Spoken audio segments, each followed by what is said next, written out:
بسم الله الرحمن الرحيم إن الحمد لله نحمده ونستعينه ونستغفره ونؤمن به ونتوكل عليه ونعوذ بالله من شرور أنفسنا ومن سيئات أعمالنا من يهده الله فلا مضل له ومن يضلل فلا هادي له ونشهد أن لا إله إلا الله ونشهد أن سيدنا ومولانا محمدا عبده ورسوله أما بعد فأعوذ بالله من الشيطان الرجيم بسم الله الرحمن الرحيم لقد رضي الله عن المؤمنين إذ يبايعونك تحت الشجرة فعلم ما في قلوبهم فأنزل السكينة عليهم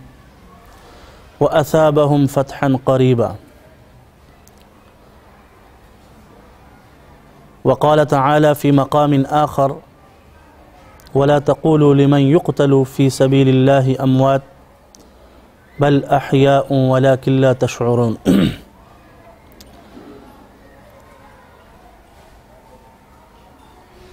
سامعین محترم، صحابہ کرام کی مقدس اور محتشم جماعت جس نے ہر پل حضور اکرم صلی اللہ علیہ وسلم کا ساتھ نبھایا اور اسلام کے ان ابتدائی لوگوں میں یہ لوگ تھے جنہوں نے حضور اکرم صلی اللہ علیہ وسلم کے ساتھ قدم سے قدم ملایا اور اسلام کے عروج و اقبال میں اپنا بہترین کردار ادا کیا۔ ان لوگوں میں حضرت ابو بکر صدیق رضی اللہ تعالی عنہ اس مقدس جماعت کی وہ پہلی اینٹ کی حیثیت رکھتے ہیں کہ جس پر اسلام کی یہ خوبصورت عمارت تعمیر ہے۔ حضرت عمر فاروق رضی اللہ تعالی عنہ خلافت راشدہ میں خلیفہ دوم کی حیثیت سے اللہ کے نبی صلی اللہ علیہ وسلم کے شانہ بشانہ کھڑے ہوئے۔ اس کے بعد حضرت عثمان رضی اللہ تعالی عنہ اور پھر علی المرتضی رضی اللہ تعالی عنہ، یہ سارے کے سارے صحابہ کرام کی مقدس جماعت کے وہ چار گہرہائے آبدار تھے کہ جنہوں نے خلافت راشدہ کے اس خوبصورت محل کے اندر ایک بہترین کردار کی حیثیت سے اپنی شخصیت کا لوہا تاریخ اسلام کے اندر منوایا۔ حضرت عثمان رضی اللہ تعالی عنہ اللہ کے نبی صلی اللہ علیہ وسلم کے وہ جلیل المرتبت صحابی تھے کہ جنہیں بہت سے اعزازات حاصل ہیں۔ مقام اور مرتبے میں ایسے ایسے مراتب حضرت عثمان کو حاصل ہیں جو شاید کسی اور صحابی کو حاصل ہوئے ہوں۔ ہم فضائل میں یہ تو دیکھتے ہیں کہ صدیق اکبر رضی اللہ تعالی عنہ وہ جلیل المرتبت صحابی ہیں کہ جنہوں نے اسلام کی ابتدا میں پیغمبر مصطفیٰ علیہ السلام کے ساتھ قدم سے قدم ملایا، لیکن وقت کے ان تیز لمحات کے ساتھ ساتھ فاروق اعظم جو بہت بعد میں اسلام لائے لیکن حضور اکرم صلی اللہ علیہ وسلم کے اتنے قریب پہنچ گئے کہ صحابہ کرام میں ایک ممتاز مقام حاصل کرتے کرتے خلیفہ دوم کی حیثیت سے حضرت فاروق اعظم رضی اللہ تعالی عنہ تاریخ اسلام میں ہمیں نظر آتے ہیں۔ فاروق اعظم رضی اللہ تعالی عنہ کی زندگی کا آغاز، اسلامی زندگی کا آغاز نبوت کی پرورش سے ہوتا ہے اور ان کی اسلامی زندگی کا اختتام شہادت پر ہوتا ہے کہ جو شہادت مسجد کے اندر نماز کی حالت میں حضرت عمر فاروق سسر پیغمبر نے اللہ کی بارگاہ میں پیش کی تھی۔ 22 لاکھ مربع میل کا یہ حکمران جس نے عدل اور انصاف کو پورے عالم کے اندر اتنا متعارف کروایا کہ انسان تو انسان فاروق اعظم کا عدل جانوروں تک ہوتا تھا، لیکن شرک و بدعت کا یہ قاطع حضرت عثمان رضی اللہ تعالی عنہ سے پہلے خلافت کا تاج پہننے والے فاروق اعظم رضی اللہ تعالی عنہ کی زندگی کا چراغ اس وقت گل ہو جاتا ہے کہ جب ایک مجوسی غلام آپ کے جسم میں خنجر کو پیوست کر کے آپ کے سر پر اللہ کی طرف سے تاج شہادت رکھا جاتا ہے۔ شہادت فاروق اعظم رضی اللہ تعالی عنہ کے بعد یقیناً مسئلہ خلافت، کس کے سر پر یہ تاج خلافت سجنا چاہیے، حضرت فاروق اعظم رضی اللہ تعالی عنہ نے صحابہ کرام میں اکابر صحابہ کرام، جن میں 6 صحابہ کرام تھے، حضرت عبد الرحمن بن عوف تھے، اسی طریقے سے حضرت سعد تھے،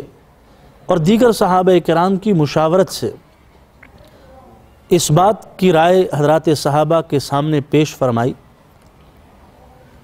کہ جس خلیفہ کا انتخاب ہو وہ مشورے سے ہونا چاہیے۔ چنانچہ فاروق اعظم رضی اللہ تعالی عنہ کی یکم محرم الحرام کی شہادت کے بعد اصحاب الرائے اور مجلس شورا بیٹھی۔ 6 صحابہ اکرام پر مشتمل اس مجلس میں بالآخر جن صحابہ کرام پر اتفاق، جس صحابی پر اتفاق ہوا وہ صحابی حضرت عثمان رضی اللہ تعالی عنہ ہیں، اور حضرت عبد الرحمن بن عوف رضی اللہ تعالی عنہ نے حضرت عثمان رضی اللہ تعالی عنہ کا ہاتھ بلند کر دیا۔ حقیقت میں اختلافات اور آراء کا اختلاف حضرات صحابہ کرام میں جنم لینا شروع ہو گیا تھا، چونکہ حضرت عثمان کا تعلق بنو امیہ سے تھا، اور بنو امیہ یہ خاندان نبوت کے ساتھ شروع سے رقابت رکھتے تھے، چونکہ بنو امیہ انتظامی حکومت اور اقتدار والے لوگ تھے اور سردار پائے جاتے تھے اس قوم کے اندر، تو اس اعتبار سے بنو ہاشم کے ساتھ بنو امیہ کی رقابت پرانی چلی آتی تھی۔ اس لیے حضرت عثمان رضی اللہ تعالی عنہ کے حق میں اور ان کے سر پر خلافت کے تاج کو سجانا یہ ایک مشکل مرحلہ تھا، جس کو حضرات صحابہ کرام کے مشورے اور رائے کے ساتھ اصحاب الرائے اور اکابر صحابہ نے، اور خصوصیت کے ساتھ حضرت عبد الرحمن بن عوف رضی اللہ تعالی عنہ نے بڑی حکمت، تدبر اور فراست کے ساتھ صحابہ کرام کے مجمع میں یہ اعلان فرما دیا کہ آج کے بعد خلیفہ حضرت عثمان رضی اللہ تعالی عنہ ہیں۔ یہ بات کہ حضرت عثمان رضی اللہ تعالی عنہ کے سر پر تاج خلافت جو سجایا گیا وہ اس وجہ سے نہیں تھا کہ شاید یہ نبوت کے دوہرے داماد ہیں، شاید ان کے اندر کوئی اور ایسی کوالٹی ہے، بلکہ حضرت عثمان رضی اللہ تعالیٰ عنہ پر تاج خلافت کا سجنا یہ حضرات اکابر صحابہ کے آراء اور مشورے کے مطابق تھا۔ اگرچہ حضرت عثمان رضی اللہ تعالیٰ عنہ کی خصوصیات، ان کی صلاحیتیں، ان کی قابلیت، ان کا مقام اور مرتبہ وہ اتنا بلند ہے کہ دیگر صحابہ کرام حضرت عثمان رضی اللہ تعالی عنہ کے اس مقام اور مرتبے پر رشک کیا کرتے تھے۔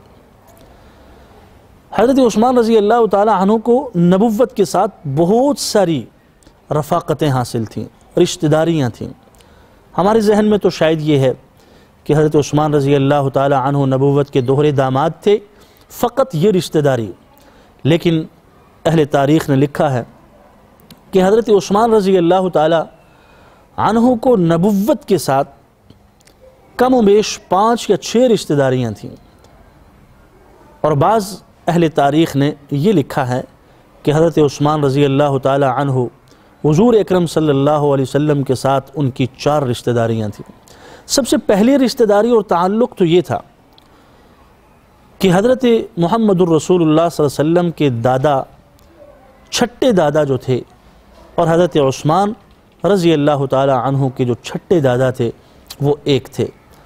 یعنی سلسلہ نسب کے اندر یہ ایک اشتراک،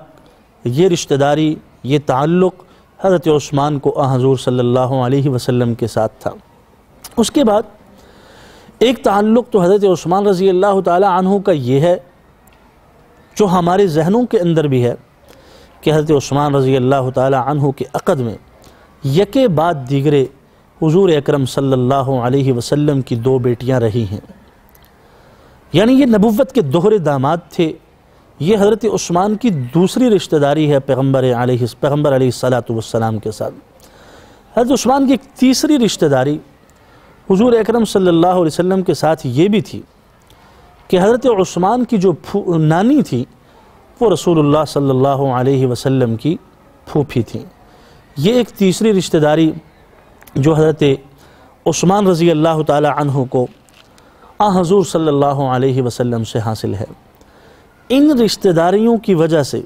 حضرت عثمان رضی اللہ تعالی عنہ کا مقام صحابہ کرام میں اور بڑھ جاتا تھا. لیکن جو صفات، جو کمالات، جو شرم و حیا، جو سخاوت حضرت عثمان کو حاصل تھی وہ کسی اور صحابی کو حاصل نہیں تھی. اللہ کے نبی صلی اللہ علیہ وسلم نے دنیا کے اندر حضرت عثمان رضی اللہ تعالی عنہ کو جنت کی بشارت عطا فرما دی.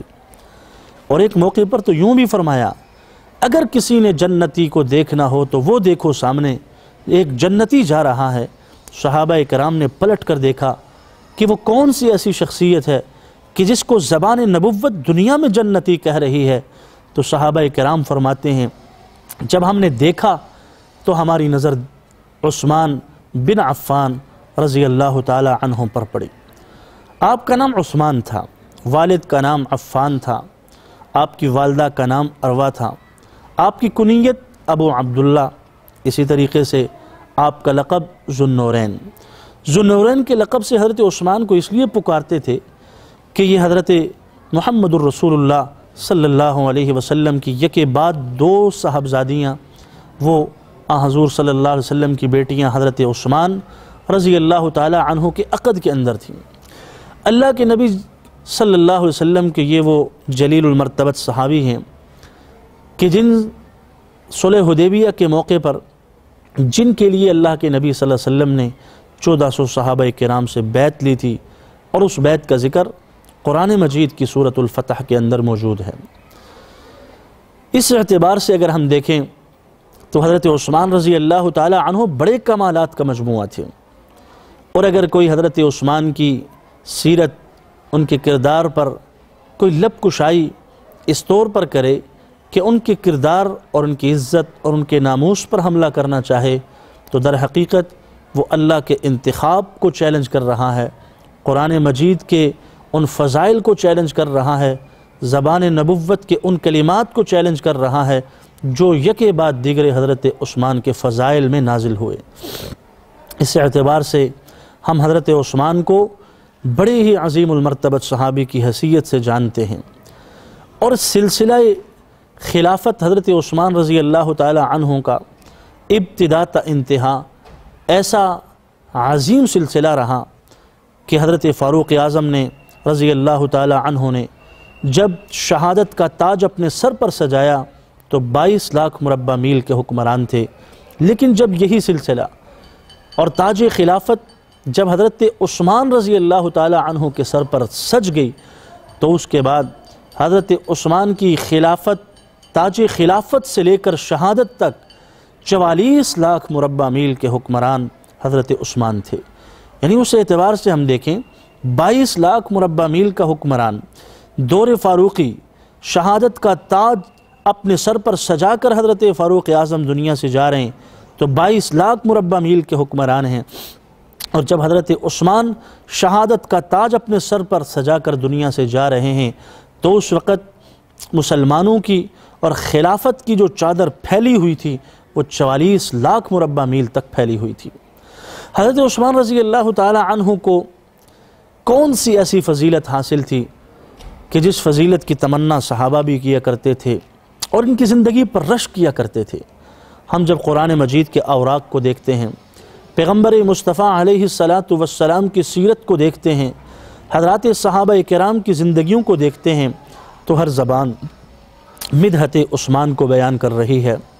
اللہ کا قرآن اوصاف عثمان کو بیان کر رہا ہے،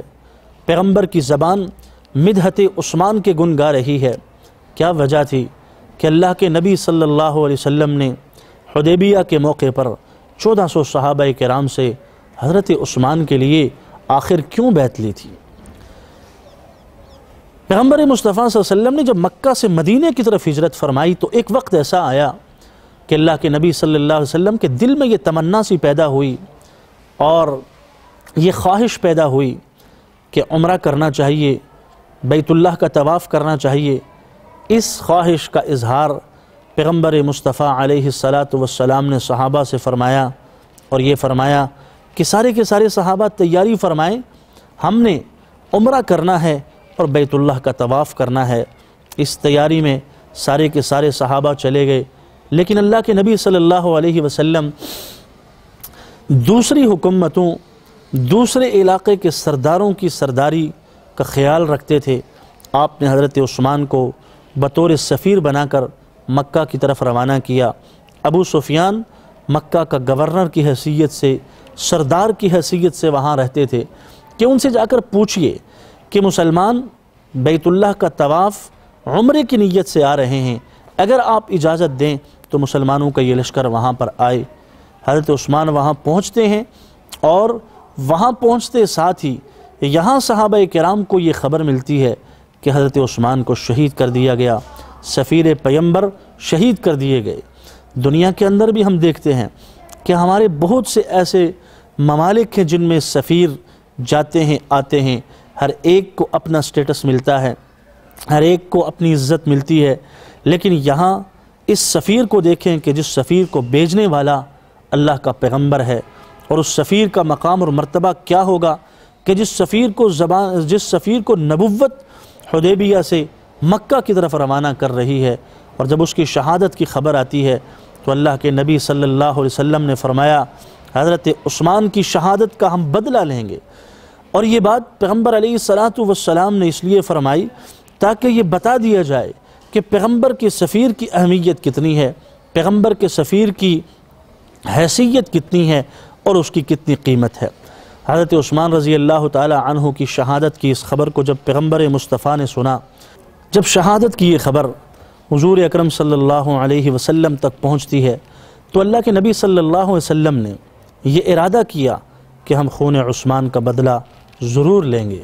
اس لیے کہ حضرت عثمان تو سفیر پیمبر تھے اور پیغمبر علیہ السلام کے داماد بھی تھے، صحابہ کرام میں ممتاز مقام رکھنے والے بھی تھے۔ اللہ کے نبی صلی اللہ علیہ وسلم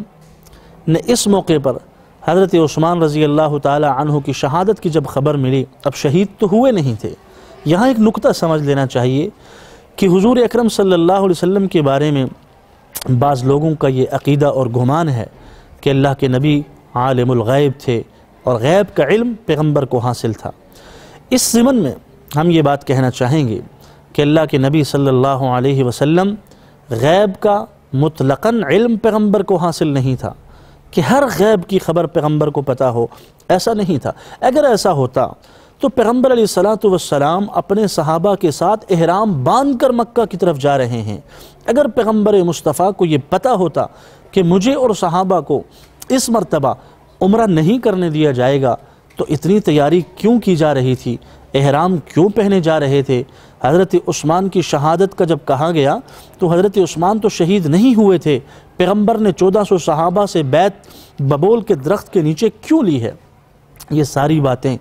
یہ واقعات ہمیں بتاتے ہیں کہ پیغمبر غیب کی خبروں کو جانتے تھے لیکن غیب کے علم کو نہیں جانتے تھے۔ اور غیب کی خبریں کون سی ہیں؟ جو اللہ تعالی بذریعہ وحی پیغمبر علیہ السلام کو بتاتے تھے، اور وہ غیب کی خبر جو وحی کے ذریعے پیغمبر کو پتہ چلتی تھی، پیغمبر اس کا اظہار فرماتے تھے صحابہ کے سامنے۔ اس لیے ہم کہتے ہیں عالم الغیب والشہادہ، وہ اللہ کی ذات ہے۔ پیغمبر مصطفیٰ علیہ السلام غیب کی خبروں کو جانتے تھے، غیب کے علم کو نہیں جانتے تھے۔ حضور اکرم صلی اللہ علیہ وسلم کو جب حضرت عثمان کی شہادت کی خبر ملی اور آپ صلی اللہ علیہ وسلم نے خون عثمان کا بدلہ لینے کا ارادہ کیا۔ حضرات صحابہ کرام سے بیعت لینا شروع کر دی۔ ایک ہاتھ پیغمبر نے اپنا رکھا اور اس ہاتھ پر حضرات صحابہ ہاتھ رکھتے گئے۔ 1400 صحابہ نے خون عثمان کا بدلہ لینے کے لیے اللہ کے نبی کے ہاتھ پر بیعت فرمائی۔ اور یہ بات یہاں ذہن میں رہے کہ حضرت عثمان رضی اللہ تعالی عنہ کی طرف سے بھی اللہ کے نبی نے اپنا ہاتھ اپنے ہاتھ پر رکھ کر یہ فرمایا کہ یہ ہاتھ عثمان کا ہے، یہ ہاتھ پیغمبر کا ہے، اور یہ عثمان کا ہاتھ گویا عثمان بھی اس بیعت کے اندر میرے ساتھ شریک ہے، اگر وہ ہوتا تو وہ بھی اسی طریقے سے میرے اس حکم کو مانتا۔ حضرت عثمان کا ہاتھ وہ ہاتھ ہے کہ جس ہاتھ نے وحی کو بھی لکھا ہے۔ اللہ کے نبی صلی اللہ علیہ وسلم نے جب حضرات صحابہ کرام سے ببول کے اس درخت کے نیچے بیعت لی، اللہ جل شانہ نے یہ ارشاد فرمایا، لقد رضی اللہ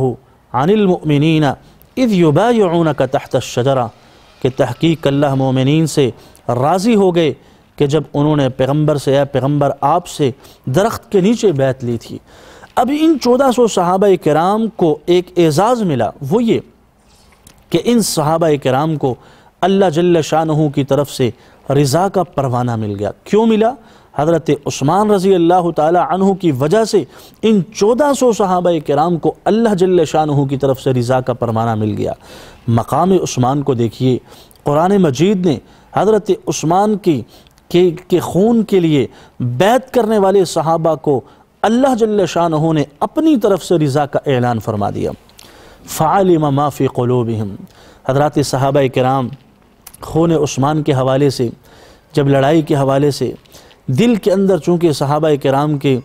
کسی حد تک یہ بات تھی کہ ہم اسلحہ نہیں ہے، وسائل نہیں ہیں، ہم کیسے خون عثمان کا بدلہ لیں گے؟ اللہ نے فرمایا فَأَنزَلَ عَلَيْهِمُ السَّكِينَةَ، اللہ نے اس خوف کو، اس ڈر کو ختم کر کے صحابہ کے دلوں کے اندر سکینت اور اطمینان کو نازل فرما دیا۔ چنانچہ صحابہ کرام بڑے جذبے کے ساتھ تیار ہو گئے کہ ہم خون عثمان کا بدلہ لیں گے۔ قرآن مجید نے ایک اور بات ارشاد فرمائی کہ وَأَصَابَهُمْ فَتْحًا قَرِيبًا،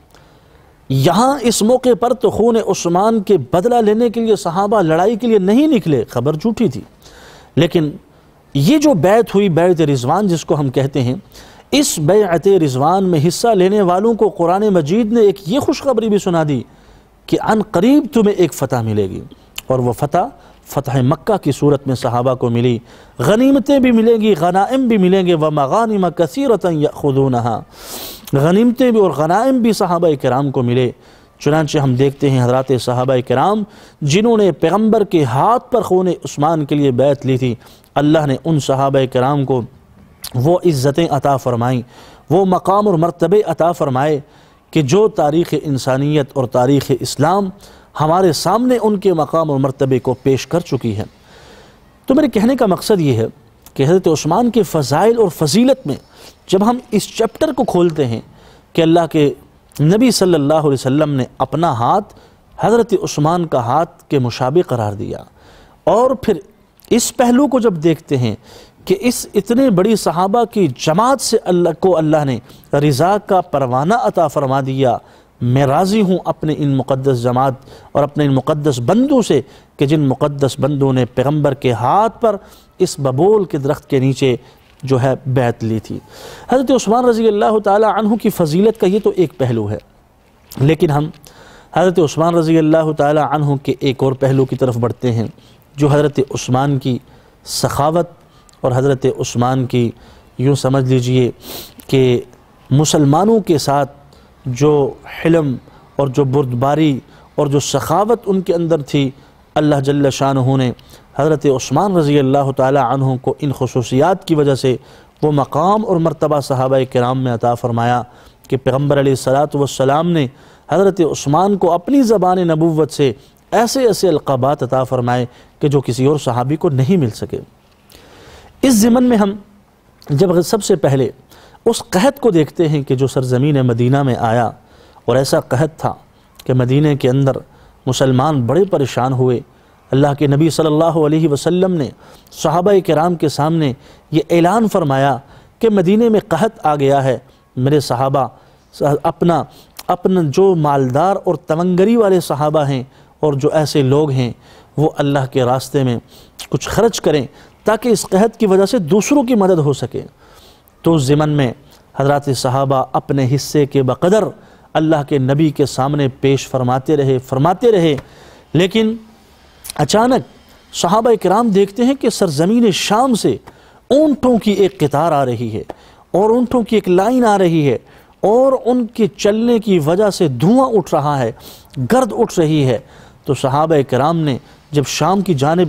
اس منظر کو دیکھا تو دیکھا کہ اونٹوں کی ایک قطار ہے، اس کے اوپر غلہ لدا ہوا ہے اور وہ آ رہی ہے، اور صحابہ بڑے حیران ہوئے، یہ مدد کہاں سے آئی؟ کسی کو پتہ نہیں تھا، ایک نہیں، دو نہیں، تاریخی روایات ہمیں یہ بتاتی ہیں کہ ایسے موقع پر حضرت عثمان رضی اللہ تعالی عنہ کی طرف سے سینکڑوں لدے ہوئے اونٹ، بعض تاریخی روایات تو یہاں تک کہتی ہیں کہ 1000 کے قریب ایسے اونٹ تھے کہ جو حضرت عثمان نے غلے سے لدے لدائے اونٹ صحابہ کرام کی مدد کے لیے اللہ کے نبی صلی اللہ علیہ وسلم کے سامنے پیش فرمائے۔ اور جب صحابہ کرام رضی اللہ تعالی عنہم اجمعین کے لیے حضرت عثمان کے اتنے بڑے ہدیے کو اور حضرت عثمان کی اتنی بڑی معاونت کو وہاں مدینے کے بڑے بڑے بیپاریوں نے جب دیکھا کہ غلے سے لدے ہوئے اونٹ ہیں اور یہ خبر مشہور ہو گئی کہ یہ اونٹ تو حضرت عثمان کے ہیں، تو وہ سارے کے سارے تاجر حضرت عثمان کے پاس آ گئے، غلے کے تاجر، اور کہنے لگے ہم آپ کو ایک اونٹ کے بدلے میں جتنا اس پر مال ہے اس کا ہم آپ کو اتنا گنا دگنا، اتنے گنا جو ہے وہ ہم آپ کو 2 گنا ہم آپ کو اس پر نفع دیں گے، آپ یہ اونٹ ہمیں دے دیں۔ لیکن حضرت عثمان رضی اللہ تعالیٰ عنہ نے فرمایا مجھے اس سے زیادہ مل رہا ہے، فرمایا 3 لے لو، 4 لے لو، 5 لے لو۔ حضرت عثمان نے فرمایا مجھے اس سے بھی زیادہ مل رہا ہے۔ تاجر کہنے لگے مدینے کے تاجر تو ہم ہیں، بیپاری تو ہم ہیں، ہم اگر آپ کو یہ نفع کی یہ شرح دے رہے ہیں، ہمیں تو نہیں معلوم کہ ہم سے بڑا کون ایسا تاجر ہے کہ جو آپ کو اتنا زیادہ نفع دے رہا ہے۔ حضرت عثمان رضی اللہ تعالی عنہ نے فرمایا ہاں ایک ایسی ذات ہے جو مجھے اس سے بہت زیادہ دے رہی ہے، من جاء بالحسنۃ فلہ 10 امثالھا، اللہ نے یہ فرمایا ہے دنیا میں دو گے تو 10 گنا دوں گا اور مرنے کے بعد 70 گنا اس کو اور بڑھا دوں گا، تم اتنا گنا اتنا بڑھا کر مجھے دے سکتے ہو؟ تاجروں نے کہا اتنا تو ہم نہیں دے سکتے۔ چنانچہ حضرت عثمان رضی اللہ تعالی عنہ نے تجارت کے اس تجارتی نفع کو بھی ٹھکرا دیا اور وہ سارے کے سارے غلے سے لدے ہوئے تقریباً 1000 کے قریب اونٹ جو ہے وہ اللہ کے نبی صلی اللہ علیہ وسلم کے سامنے پیش فرما دیے۔ اتنا بڑا حضرت عثمان کا جب تعاون، تو حضرت عثمان رضی اللہ تعالی عنہ نے اللہ کے نبی کے سامنے جب اس تعاون کو پیش فرمایا تو پیغمبر علیہ الصلوۃ والسلام نے فرمایا کہ عثمان کا نکاح اللہ نے جنت میں ایک حور سے کر دیا ہے۔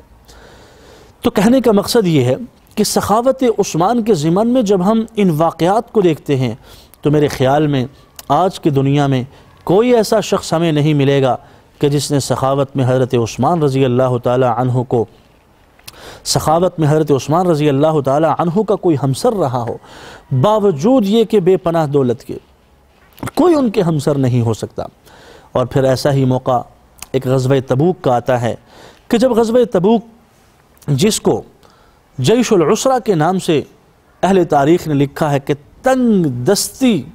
اور فقر و فاقہ کی حالت میں حضرات صحابہ کرام کی 30,000 کی جماعت غزوہ تبوک لڑنے کے لیے جا رہی ہے، تنگ دستی کا ایسا عالم ہے۔ اللہ کے نبی صلی اللہ علیہ وسلم نے صحابہ سے یہ فرمایا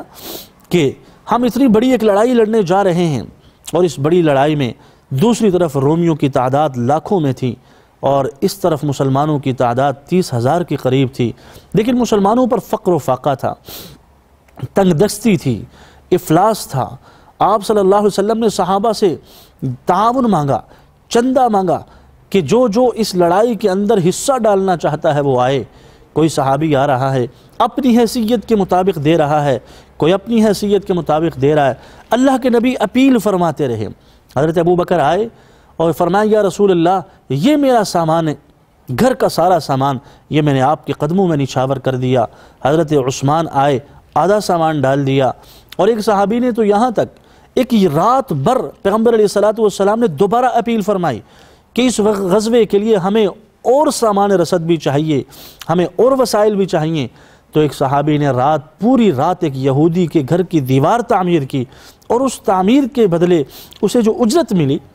وہ اجرت کچھ سیر کھجوریں تھیں، اور اس نے وہ کھجوریں لا کر نبوت کے قدموں میں ڈال دیں کہ یا رسول اللہ میرے بس میں تو اتنا ہی تھا، وہ میں نے آپ کے سامنے پیش کر دیا۔ ایک عورت آئی، اس نے اپنا ایک چھوٹا سا گود میں اٹھایا ہوا بچہ پیغمبر کے سامنے پیش فرما دیا۔ اللہ کے نبی نے فرمایا کہ میں اس بچے کو کیا کروں گا لڑائی کے اندر؟ اس نے فرمایا کہ آپ کسی صحابی کو یہ دے دیں کہ جب دشمن اس پر تیر پھینکے تو وہ ڈھال کے بجائے اس بچے کو سامنے رکھ دے۔ یعنی اس منظر میں حضرت فاروق اعظم رضی اللہ تعالی عنہ نے آدھا مال پیش کر دیا۔ اللہ کے نبی نے پھر اپیل فرمائی۔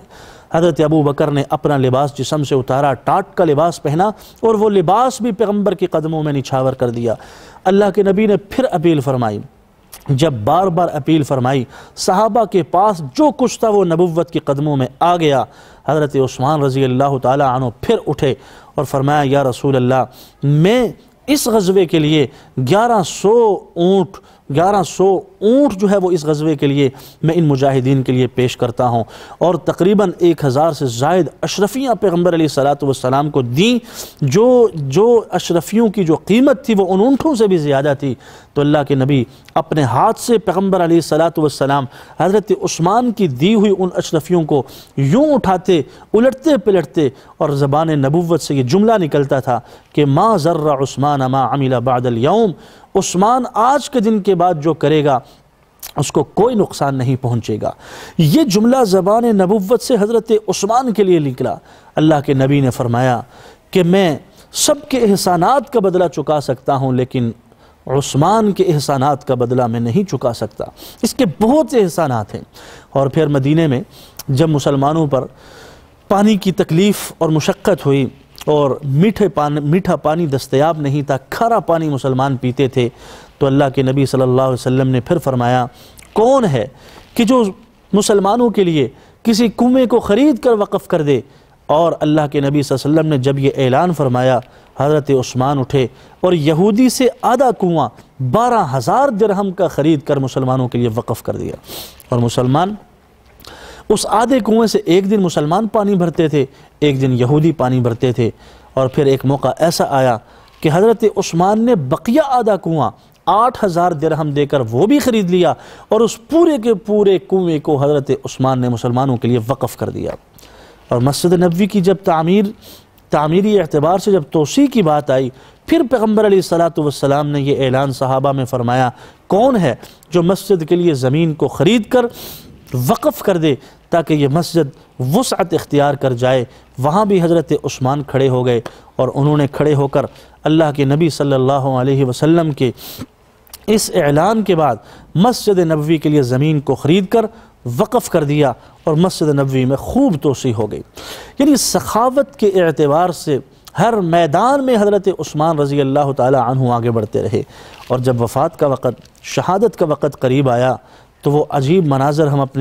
جب تاریخ کے اوراق میں ہم اپنی آنکھوں سے پڑھ کر اپنے کانوں سے سنتے ہیں، تو ہمیں وہ مناظر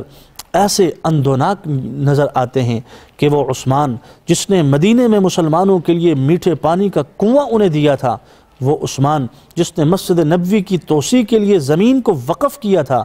وہ عثمان جس کے امت پر احسانات تھے، وہ عثمان جس نے مسلمانوں پر بہت زیادہ احسانات کیے، لیکن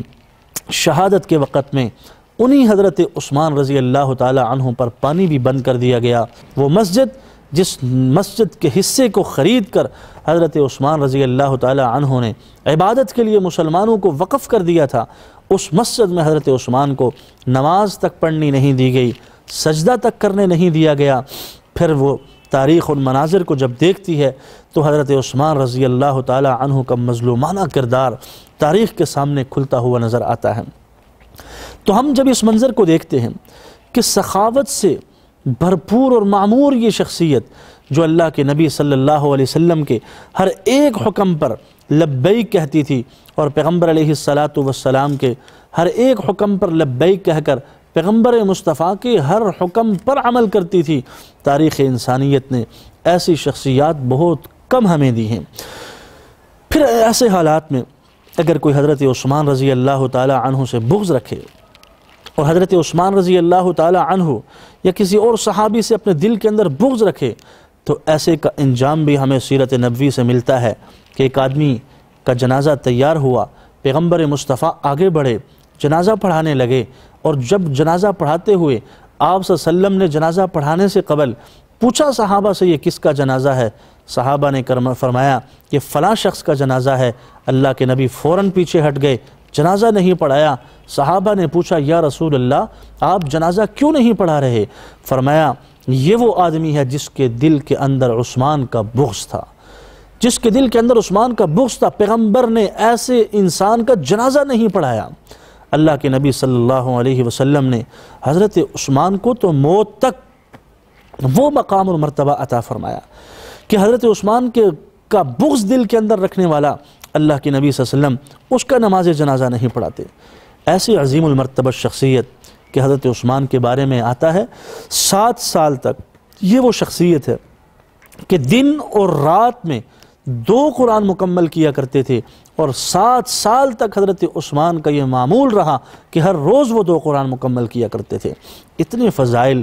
اتنا تقوی، شرم و حیا کے پیکر حضرت ابو بکر آئے، پیغمبر مصطفیٰ کی پنڈلی ننگی تھی، آپ نے اس کو نہیں چھپایا، عمر آئے نہیں چھپایا، عثمان آئے تو پیغمبر نے کپڑا ڈال دیا۔ حضرت عائشہ فرماتی ہیں یا رسول اللہ ابو بکر آئے، عمر آئے، آپ نے اپنی پنڈلی کو نہیں چھپایا، عثمان آئے تو آپ نے ڈھانپ لیا۔ فرمایا عائشہ عثمان تو وہ شخصیت ہے جس سے آسمان کے فرشتے بھی حیا کرتے ہیں، پیغمبر کیسے اس سے حیا نہ کرے؟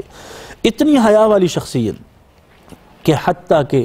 حاجت کے لیے غسل کے وقت بھی اپنے جسم سے کپڑوں کو، اپنے جسم کو ڈھانپ کر غسل کیا کرتے تھے، کبھی بھی اپنے وجود کو بھی ننگا نہیں فرمایا۔ تو شرم و حیا کی یہ حضرت عثمان رضی اللہ تعالی عنہ کی یہ صفت، یہ خصوصیت کہ پیغمبر مصطفیٰ بھی حیا فرمایا کرتے تھے، سخاوت کے اتنے بڑے علم بردار، پھر کیا ہوتا ہے 22 لاکھ مربع میل کے اس رقبے کو بڑھا کر 44 لاکھ تک حضرت عثمان نے پہنچایا، بڑی بڑی سلطنتوں کے ساتھ مقابلے ہوئے، بہت علاقوں کو فتح کیا، طرابلس کے علاقے، آذربائیجان کے علاقے، مکران کے ساحل اور پاکستان اور ہندوستان کی سرزمین تک کے علاقے حضرت عثمان رضی اللہ تعالی عنہ کے دور حکومت اور دور اقتدار اور دور خلافت میں ان علاقوں کو فتح کیا گیا۔ حضرت عثمان رضی اللہ تعالی عنہ کی یہ سیرت، خوبصورت کردار، سلطنت کا بہترین نظم و ضبط چل رہا تھا کہ اچانک ایک سازشی جس کو عبداللہ بن سبا کے نام سے دنیا جانتی ہے، اس نے اس بات کی شورش پھیلانا شروع کر دی کہ حضرت عثمان رضی اللہ تعالی عنہ کو خلافت نہیں ملنی چاہیے تھی، خلافت کا حق تو حضرت علی کا تھا، اور اللہ کے نبی کے وصی تو حضرت علی ہیں، خلافت تو انہیں ملنی چاہیے۔ اس شورش کو اس نے اتنا پھیلانا شروع کر دیا کہ جب یہ پھیلتے پھیلتے ایک فتنے کی شکل اختیار کر گئی، اور ایک جماعت ایسی وجود میں آ گئی کہ جس نے یہ نعرہ لگانا شروع کر دیا کہ خلافت حضرت علی المرتضیٰ کا حق ہے، خلافت بنو امیہ یعنی حضرت عثمان کا حق نہیں ہے۔ حضرت عثمان رضی اللہ تعالی عنہ نے اس فتنے کا طاقت سے مقابلہ نہیں کیا، بلکہ اس فتنے کا مقابلہ صبر سے کیا، ہمت سے کیا اور اخلاق سے کیا، طاقت سے مقابلہ نہیں کیا، باوجود یہ کہ حضرات اکابر صحابہ نے کہا، حضرت امیر معاویہ نے کہا حضرت عثمان رضی اللہ تعالی عنہ سے کہ میں ملک شام سے فوج لاتا ہوں، میں اس فتنے کا طاقت سے مقابلہ کرنا چاہتا ہوں۔ حضرت عثمان نے فرمایا نہیں، میں مدینۃ الرسول کو خون کی گلیوں سے نہانا نہیں، خون کی گلیوں سے رنگین نہیں کرنا چاہتا، یہ اللہ کے نبی کا وہ شہر ہے جس شہر میں کبھی بھی خون نہیں بہا۔ عثمان مدینے کے اندر خون کی ندیاں بہا دے، یہ ممکن نہیں ہے، میں اس حوالے سے طاقت کا ہرگز استعمال نہیں کروں گا۔ ان لوگوں کو سمجھایا جائے اور ان کو بتلایا جائے کہ حضرت عثمان رضی اللہ تعالی عنہ نے تمہارے ساتھ کیا کیا کیا۔ نتیجہ یہ نکلا، مسجد نبوی کے اندر محصور کر دیا گیا حضرت عثمان کو۔ عبداللہ ابن سبا کی یہ اولاد، یہ ذریت، یہ جماعت جس نے حضرت عثمان رضی اللہ تعالی عنہ کے کردار، حضرت عثمان رضی اللہ تعالی عنہ کی خلافت پر اعتراضات کرنا شروع کیے، اور ایک جماعت بڑھتی ان خارجیوں کی اور ان فتنہ پردازیوں کی ایک جماعت اس حد تک عروج کو پہنچ گئی کہ اجلہ اور اکابر صحابہ بھی حضرت عثمان رضی اللہ تعالی عنہ کو یہ مشورہ دیتے رہے کہ ان کے ساتھ مقابلہ کیا جائے، لیکن حضرت عثمان نے ہمیشہ یہ کہا کہ مقابلہ نہیں ہوگا۔ تقریباً 25 سے 30 دن کا عرصہ حضرت عثمان محصور ہیں، پانی تک لے جانے کی اجازت نہیں، کھانا لے جانے کی اجازت نہیں۔ حضرت علی المرتضیٰ نے ایک مشکیزے میں پانی بھرا کہ حضرت عثمان تک پانی کو پہنچایا جائے، وہاں سے دوسری طرف سے ایک فتنہ پھیلانے والے نے ایک تیر چلایا، جس تیر سے حضرت علی المرتضیٰ کے مشکیزے کو جو تیر لگا، سارے کا سارا پانی جو ہے وہ گر گیا، یعنی پانی کا قطرہ تک حضرت عثمان تک نہیں پہنچ سکا۔ اور جب شہادت کا وقت قریب آیا، جمعۃ المبارک کا دن، آپ نے رات کو خواب دیکھا کہ اللہ کے نبی صلی اللہ علیہ وسلم کو خواب میں دیکھا، ابو بکر عمر کو خواب میں دیکھا رضی اللہ تعالی عنہم۔ جب ان کو خواب میں دیکھا تو اللہ کے نبی نے فرمایا کہ عثمان، آج تم نے افطاری ہمارے ساتھ کرنی ہے۔ حضرت عثمان نے جمعے کے دن روزہ رکھا ہوا تھا اور روزے کی حالت میں اپنی جان اللہ کے نبی صلی اللہ علیہ وسلم کے سامنے، اللہ کے نبی صلی اللہ علیہ وسلم تک پہنچنے کے لیے اپنی جان کو جان آفرین کے اس طرح سپرد کیا کہ حضرت عثمان مسجد نبوی میں محصور، نماز تک پڑھنے کی اجازت نہیں۔ اسی طریقے سے ان کی اہلیہ حضرت نائلہ ان کے ساتھ، حضرت نائلہ حضرت عثمان رضی اللہ تعالی عنہ کی اہلیہ تھیں، اندر موجود تھیں، اور وہاں سے حرکت کی اجازت بھی حضرت عثمان کو نہیں تھی۔ نتیجتاً ان باغیوں نے، ان بلوائیوں نے، ان لوگوں نے جنہوں نے بغاوت کی، جنہوں نے حضرت عثمان رضی اللہ تعالی عنہ کے خون سے اپنے ہاتھوں کو رنگین کرنا تھا، بالآخر وہ اس نہج پر پہنچ گئے کہ انہوں نے آ کر حضرت عثمان رضی اللہ تعالی عنہ پر حملہ کر دیا۔ ایک نے حضرت عثمان رضی اللہ تعالی عنہ کے سر پر لوہے کی ایک لاٹھ ماری، جس سے ان کے سر پر لگنے سے خون کے فوارے پھوٹے۔ حضرت عثمان رضی اللہ تعالی عنہ شہید ہوئے۔ کسی نے خنجر کے وار کیے، حضرت نائلہ نے آگے بڑھ کر اس وار کو جب روکنے کی کوشش کی تو ان کی انگلیاں بھی اس میں کٹ گئیں۔ بالآخر حضرت عثمان داماد نبوت، اللہ کے نبی صلی اللہ علیہ وسلم کے دوہرے داماد، یکے بعد دیورے جگرے، جن کے عقد میں پیغمبر کی 2 صاحبزادیاں آئیں، حضرت عثمان نے اپنی جان آفرین کے سپرد کر دی۔ کسی کی شہادت کی گواہی زمین کا وہ خطہ دے گا جہاں اس نے شہادت کا جام پیا اور خون پیش کیا۔ کہیں کسی کی شہادت کی گواہی کون سا محاذ دے گا، کسی کی شہادت کی گواہی کون سی سلطنت اور ملک اور زمین کا ٹکڑا دے گا، لیکن شہید قرآن حضرت عثمان رضی اللہ تعالی عنہ وہ عظیم المرتبت صحابی ہیں کہ ان کی شہادت کی گواہی اللہ کا قرآن دے گا۔ خون نکل رہا ہے، حضرت عثمان کے ہاتھ میں قرآن ہے، قرآن پڑھ رہے ہیں، اور قرآن مجید کی یہ آیت آپ کی زبان پر جاری ہے، فَسَيَكْفِيكَهُمُ اللَّهُ وَهُوَ السَّمِيعُ الْعَلِيمُ۔ اور قرآن مجید کی اس آیت پر حضرت عثمان کے وجود سے نکلنے والے خون کے قطرات گرتے ہیں، اور قرآن اس کو اپنے سینے میں ان خون کے قطرات کو محفوظ کر لیتا ہے۔ قرآن کے سارے کے سارے اوراق خون آلودہ ہو گئے، اور جب حضرت عثمان قیامت کے دن آئیں گے، اللہ کا پاک قرآن حضرت عثمان کی شہادت کی گواہی دے گا کہ ہاں ہمارا چہرہ، ہمارا سینہ اس بات کی گواہی دیتا ہے کہ عثمان وہ صحابی رسول ہے کہ جس نے شہادت کا جام پیا تھا۔ اللہ کا قرآن مسجد کے در و دیوار، اور مسجد کی در و دیوار اور وہ مصلی اور وہ محراب بھی حضرت عثمان کی شہادت کی گواہی دے گا کہ جس نے حضرت عثمان رضی اللہ تعالی عنہ کی شہادت کے ان مناظر کو اپنے سینوں کے اندر محفوظ کیا۔ شہادت کے بعد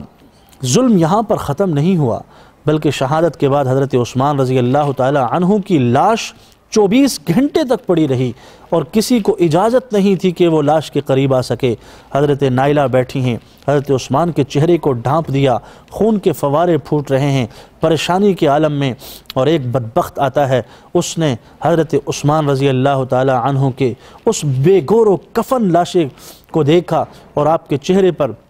ایک تھپڑ اس نے مارا، لاش کی توہین کی۔ حضرت نائلہ ان مناظر کو دیکھ رہی ہیں، اللہ کے سامنے آہوزاری کر رہی ہیں، اور 4 آدمیوں کو اس بات کی اجازت دی کہ 4 آدمی حضرت عثمان رضی اللہ تعالی عنہ کے اس لاشے کو اٹھائیں گے۔ چنانچہ حضرت عثمان کے اس لاشے کو 4 آدمیوں نے اٹھایا اور باہر لایا گیا۔ حضرت عثمان رضی اللہ تعالی عنہ کی یہ جو المناک شہادت ہے، خلافت راشدہ میں اور خلافت راشدہ کے ادوار تک اتنی مظلومانہ شہادت کسی کو حاصل نہیں ہو سکی، اور اس کے بعد کے جو دور ہے، اس کے بعد کے ادوار میں حضرت حسین رضی اللہ تعالی عنہ شہید کربلا اور میدان کربلا نواسۂ رسول جگر گوشہ بطول نے کربلا کے میدان میں جس مظلومانہ شہادت کا تاج اپنے سر سجایا، وہ حضرت حسین رضی اللہ تعالی عنہ کو ہی وہ شہادت انہی کے حصے میں ہی اور انہی کو ہی میسر ہے۔ حضرت عثمان رضی اللہ تعالی عنہ 44 لاکھ مربع میل کے حکمران رہے۔ دنیا کا کل رقبہ 1,20 کروڑ مربع میل ہے، اور 44 لاکھ مربع میل کے حکمران حضرت عثمان رہے، اور ان کے دور اقتدار اور دور خلافت میں تقریباً 3600 علاقے فتح ہوئے۔ اتنے عظیم المرتبت صحابی کہ جن کی بے پناہ خصوصیات، بے پناہ کمالات، زبان نبوت سے اعزازات، اور پھر آخر میں مظلومانہ شہادت امت مسلمہ کے لیے ایک عظیم مشعل راہ ہے۔ اللہ رب العزت ان عظیم کرداروں کے نقوشۂ پا ہم سب کو اپنانے کی توفیق عطا فرمائے۔